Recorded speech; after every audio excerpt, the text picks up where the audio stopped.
Good morning to you. I'm Shayla Reeves. This is CBSN Minnesota's Morning Update. Grab that coffee. Let's get you up to speed on all of your news and weather. If you're going to be heading out, you're probably wondering, what am I going to have to deal with on the last day of my work week? Well, by noon, we're going to be looking at gray skies, 43 degrees, and it'll be a little bit sunnier by the time we get to 4 o'clock this afternoon. Still looking at 48 degrees, though. By 8 p.m., we'll dip down to 42 with partly cloudy conditions. Let's talk about this. It's MEA weekend. For many, it means a last hurrah before the long winter settles in. So we want to know, what are your plans? Doing anything fun? Are you taking a vacation? Are you going to relax around the house? Those watching on Facebook, leave us a comment here and we'll read through a few of those in just a moment. A stunt on a movie set in New Mexico goes horribly wrong. The cinematographer on the set of the upcoming Western Rust was killed after actor Alec Baldwin fired a prop gun. The director was hurt as well. Baldwin is not facing any charges. Production is on pause following the tragedy. Authorities are investigating. This is not the first time a prop weapon is killed on a movie set. The most famous victim being Brandon Lee, son of martial arts star Bruce Lee, who died while filming the 1993 movie The Crow. More gun violence is sweeping the United States, and no state has seen a larger spike than Minnesota. Take a look at this map from a study. The deep red around the Twin Cities indicates gun violence growth over the course of the pandemic. We're not alone on the issue, though. 28 states showed a significant jump. Nationwide, the entire United States saw a 30% rise in gun violence, leading to injury or death. More proof of the problem played out in Minneapolis last night when 3 people were shot in 23 minutes. The first shooting happened just before 8:30 in North Minneapolis. The victim was able to drive himself to the hospital, but police now say he's in critical condition. Then just about 20 minutes later, more gunfire not far south of downtown. There, 2 people were hurt. Police tell us both of the men were hit by bullets but are expected to survive. It's not clear what led to the shootings. So far, no arrests have been made. The head of a youth football league says no more games will be held in the city of Minneapolis this season. The decision comes after a teen was shot during a game. It happened at Phelps Park on Tuesday night. The league commissioner told WCCO the referees and teams don't feel safe playing in the city. That means about a half a dozen games will be moved. The hope is that they'll be able to play the games at nearby high school fields. St. Paul City workers will need to get vaccinated against COVID-19 or risk losing their jobs. Mayor Melvin Carter's vaccine mandate requires workers complete their vaccination by December 31st and send in proof by January 14th. If employees refuse, they will not be allowed to work and could be disciplined. There will be medical or religious exemptions, though. The St. Paul mandate does not include a testing option, unlike the mandate Minneapolis issued last month. Millions more Americans are now eligible to get another COVID-19 shot, some as early as today. The CDC has officially greenlit booster shots for Moderna and Johnson & Johnson. Everyone who received the J&J shot can now get another dose. Those who receive the Moderna vaccines and are considered high risk can get the shot as well. The CDC has also approved mixing and matching any brands for your booster. That now includes Moderna, J&J, and Pfizer, whose booster was approved last month.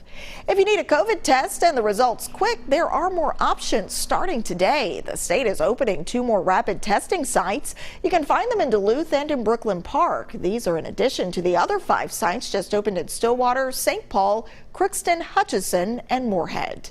We have a link on our website if you'd like to make appointments. Just stop by WCCO.com. Governor Tim Walz and other state officials toured the newly opened rapid testing site at the Armory in Stillwater. 70 Minnesota National Guard troops are currently deployed to help out. Our soldiers and airmen are currently assisting with rapid tests in Stillwater, Hutchinson, and Crookston at this time. We are prepared to support at least 4 additional sites next week.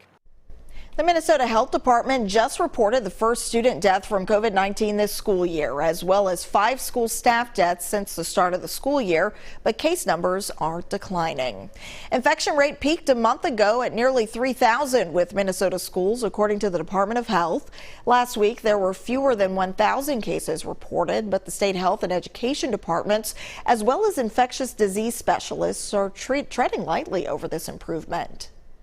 I think it's still really early to judge at this point. The numbers for the state of Minnesota are still quite high. And the rate of rise thus far for the last few weeks has been pretty gradual, more so than we've seen previously. So I think even when we do start to see that leveling off, I think a lot of us in the healthcare space are worried that it may still sort of take a long time before we get back to the nice levels that we enjoyed, the levels over the summer. Districts throughout the state are addressing COVID differently based on county numbers, but the state offered tests to every school that wanted them, and so far 61% of Minnesota schools have taken advantage of this offer and ordered tests. Governor Walz announced a vaccine clinic will be held before the Rolling Stones concert on Sunday. Booster shots as well as first and second doses will be offered. The clinic will run from 3 to 8 in the plaza outside U.S. Bank Stadium. Vaccinations are open to the public ages 12 and up. No concert ticket is required. Supply chain issues could make it harder to find what you're looking for on store shelves this holiday season, but that won't stop people from spending money. The National Retail Federation says shoppers plan to spend about $1,000 this year. That's on par with last year, but about $50 less than before the pandemic. Gifts, food, and holiday decor top our wish lists, and online shopping is still going to be popular. About 60% plan to buy gifts online. And speaking of spending, this massive fossilized dinosaur just sold for nearly $8 million in auction. Its name is Big John, and it's the largest Triceratops ever discovered. The dino roamed modern-day South Dakota more than 66 million years ago. By 2015, paleontologists had unearthed 60% of the skeleton, which is made of over 200 pieces. The skull showed a traumatic lesion, which researchers said was likely the work of another Triceratops striking it from behind. While the housing market cooled off a bit this summer, it rebounded in a big way last month. In September, sales of existing homes were up 7% compared to August. With low inventory getting worse, prices continue to climb. The median sale price for an existing home is nearly $353,000. That's up 13% from last year. According to Zillow, the typical home in Minneapolis costs about $326,000. That's an 8% increase from last year. In St. Paul, that median price is $276,000, a 12% jump. During the pandemic, no room in the house is safe from becoming a home office, and people say their coworkers are noticing. A new survey found that more than half of Americans admit they've judged a colleague's remote setup. And it seems we're scrutinizing ourselves too. More than 60% said they were so concerned about appearances that they upgraded their space. In fact, 40% said they redecorated an entire room. Two ER nurses that met and fell in love in the midst of the pandemic are now getting hitched.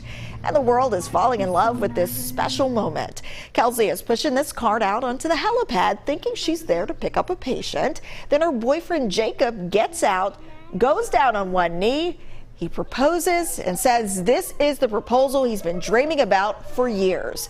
He knew Kelsey was the perfect person, and spoiler alert, she said yes. Congratulations to the happy couple. Back to today's talker, though. We want to know, what are your plans for this MEA weekend? So let's see what you're saying out there. Becca says, I'm working this weekend. Hey, gotta make those bucks. Thanks so much, Becca. Joe, helping my sister move and going to the Wild game. That sounds like a nice way to finish up that work. And Darla, going for a walk in the leaves with my grandkids. That'll be great fun, Darla. Thanks for sharing that. And Laura, hitting up our family's favorite pumpkin patch in Wyoming, Minnesota. Diana, a couple of grandkids are coming to help us with chores. Such sweethearts. And a great way to spend some time with family. Joanne says we're doing all the yard work we have put off until now, and we're pulling out the crock pot to make delicious comfort foods for the cooler months. It is definitely crock pot season. And Todd shares going to Nerdin' Out Con in Rochester all 3 days, Friday through Sunday. Have fun out there. That's your morning update from CBSN Minnesota, your only local streaming news source. Thanks for watching. We'll see you back here at the same time on Monday, and we hope you have a fantastic weekend, everybody.